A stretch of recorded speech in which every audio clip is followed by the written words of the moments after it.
Asosiasi Perjalanan Wisata atau Asita Sumsel menerangkan, penurunan paket kunjungan wisatawan mancanegara dan domestik terjadi sejak Februari lalu setelah wabah COVID-19. Puncaknya terjadi 2 bulan terakhir, dengan 90% agen perjalanan yang tergabung di Asita tak beroperasi, menyusul dihentikannya penerbangan. Pengusaha merugi hingga miliaran rupiah. Travel agen di provinsi ini terpaksa mengembalikan setengah biaya paket wisata pada konsumen, yang sebelumnya sudah dioperasikan untuk tiket pesawat dan penginapan. Ada 105 agen perjalanan di Asita dan 7 yang beroperasi, meski tidak ada penjualan paket tur.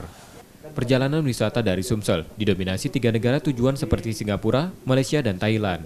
Sementara wisata domestik seperti Bali, Lombok, dan Yogyakarta.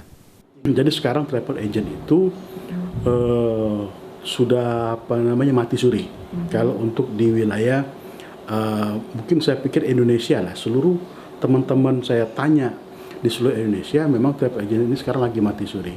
Kita tidak bisa menjual paket inbound, paket tour outbound. Kita tidak bisa menjual MICE, voucher hotel dan sebagainya. Memang sekarang mati suri, apalagi dengan tiket pesawat. Asita Sumsel berharap agen perjalanan dapat berangsur membuka usahanya lagi dengan kelonggaran yang dilakukan saat ini. Seperti kapasitas penumpang pesawat mulai dapat diisi 70% dan hanya syarat rapid test dari sebelumnya mewajibkan tes PCR. Resi Oktora, Muklas Diferensial, Kompas TV, Palembang.